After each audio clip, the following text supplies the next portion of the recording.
Hi, and welcome back to 7 Days to Die. It's day 27. My name is Doom Diva. This is my personal A19 game that I am playing. And one of the reasons why I'm playing it is because we were running a permadeath series.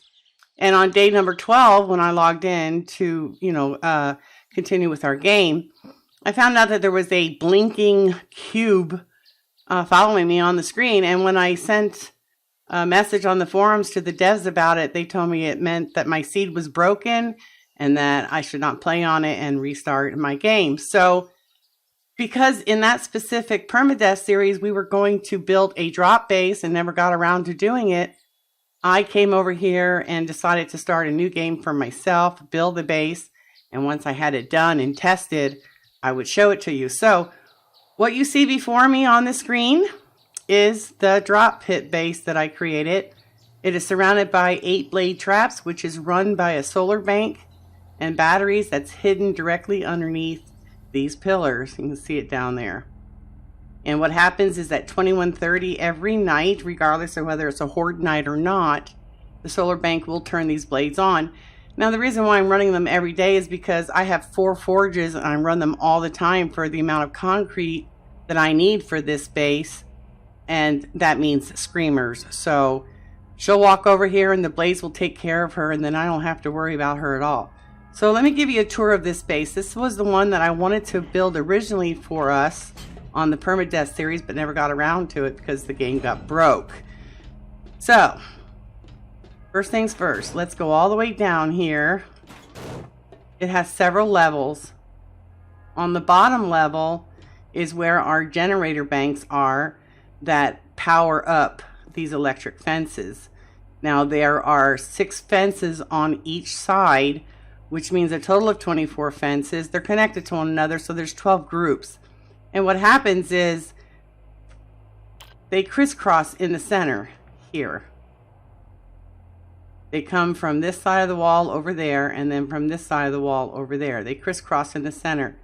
When the zombies fall down from up there, that is if the blades don't get them first, or the blade cuts off their legs and stuff and they fall down anyway, the fences can finish them off. I mean, it's not something that we need to worry ourselves about. I mean, you can if you want the 100% experience, but you still get, experience from the electric fences depending on how you have your perk system set up. So while the traps are busy finishing them off, I will be on this floor, which is the actual fighting arena here. So when they drop from up there and they go down there, I can sit here with my gun and peck them off. They usually congregate around the corners up there, and I can shoot a leg or 2 off, and then they drop down there, and the blade, the fences finish them off. If I don't want the fences to finish them off, then I just step back a little bit and finish them off myself. So this is the actual fighting area, and I made it large enough because in the past I have played with other people, and in the event that that happens again in the future, I wanted to make sure that we had an arena that was big enough for all of us. So now, generally speaking, I do not put my horde base in the same area of my living quarters, but in this particular case, because I knew I wasn't going to play this series entirely through, I thought it was okay for me to do that. So on the next floor up is my living quarters. Let me get rid of this here. Done. This is my living quarters. So over here in the corner is where I do all my forging and my concrete mixing and so on and so forth. And then over on this side is where I do my chemi station stuff and my workbench and things of that nature. So you'll find all that stuff in this corner. I always also put the boxes for the things that I'm selling to the trader over here. My mods go all in this area. And when I'm done looting for the day and I run to the base, then I put everything in this drop box. So aside from this particular area, I also have a section in here where I intend to put my guns and ammo and stuff like that, because I mean I have it up on here on the wall right now, but as you can see the ammo gets, you know, full pretty quickly, even the area where you're, you know, you have your materials to make it. And then last but not least, I figure what good is a base unless you have a place to sleep. So this is my combination living and sleeping space.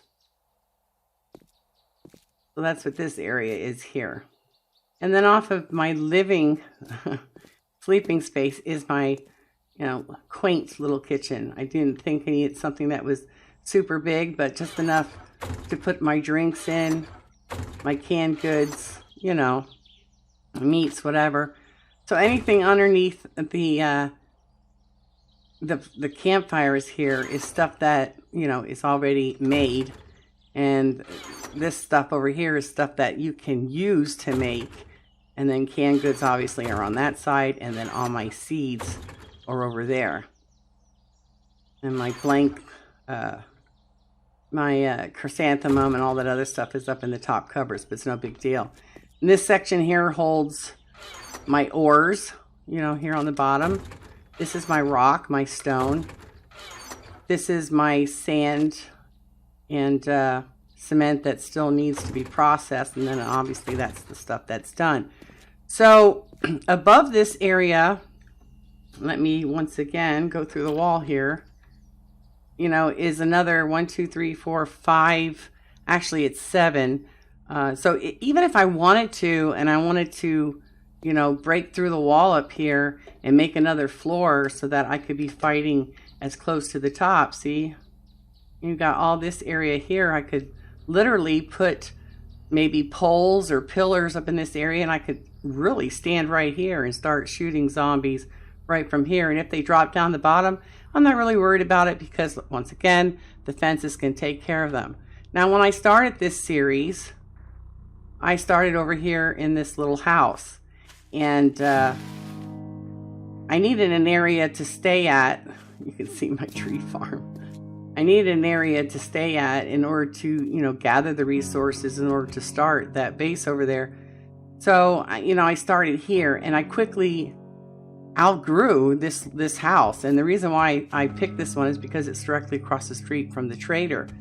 And I quickly outgrew the house, but I do still have my plants here. My intention is to take the plants out of here and dig next to the drop pit over there. Gosh, come on. And even put my garden underground, maybe a couple of levels deep, to keep the top open like I did for the solar bank in order, you know, for me to get access to it from the top or from the bottom. I don't know. It really doesn't matter. Like I said, I'm not going to play this all the way through. But I have done Horde Night over there, day 7, 14, and 21, as you can see from my level. You know, I'm a 157, so I have played. And the base, you know, the drop pit works really, really well. The only downside is I was a Dumbo, and I built it right outside the city, which equates to too close to the city. So when Horde Night rolls around, even though I have a really good computer, it can't handle the lag. So I have to take my graphics and I have to dumb down my graphics just for Horde Night. Because when you have 8 blades running, you know, and all those traps down there, and then you're within the city limits and all this stuff has to load, even though I'm underground, it still is laggy. So if I were to do this on another permadeath series, we would be building this way out in the middle of nowhere because I don't want to have to, you know, worry about the lag. And that's one of the reasons why I don't do Horde Night in POIs that are inside a city, because it's just too overbearing for me. I can't take it. So I've been watching a lot of other people's videos. Jawoodle has a really good base, and I think he just finished day 42, and it worked rather well for him. Now, I used a base similar to that, you know, years ago, believe it or not. And I also had a drop pit in the middle of it. So I'm thinking of maybe combining something similar to what Jawoodle has, adding my drop pit to it. Only I won't make my drop pit as deep as this one. You know, I won't make it, you know, probably no deeper than, I would say 7 blocks, because I just want to make sure that the spider zombies, once they get in, they can't jump back out. So I would just make it like 7 blocks, 8 high at the, at the most. But for all intents and purposes, this base worked out really well. I like it. As you can see, I'm on day 27. Day 28 is just around the corner. And I intend to record that horde night for you so that you can get an opportunity to see how well this base works. So that's pretty much all there is to it. I can show you what the base looks like underground if that's what you wish, but pretty much it's a rectangle. That's basically all it is it's a rectangle. So if you have any questions about the base, I mean, be sure to put them in the comment section below, and I'd be glad to answer them. If you want a better tour or some idea of how I got this base started, that's easy enough. Shovel. When I was living in that house over there, and you could see that my bed is still over there. My bed is still over there. I have not taken it out because my garden is essentially inside the living room. So, yeah, that's all I had was a shovel. In fact, I didn't get an auger until just the other day. So this pit was already dug. So it took quite a while. And the good thing about it is when you're a young player, digging and mining is a great way to level up. I bought a lot of those rock thingy bobbers, the rock busters. Those are really nice. Anyway, I'm waffling on now, as Game for Kicks would say. So I'm going to end this video. I hope you enjoyed the tour, and if you have any questions, please do feel free to put them below, and I'll get back to you as soon as I can. Until then, or until our next series that we start, you take care, be safe, and have fun. And I'll see you soon. Bye now.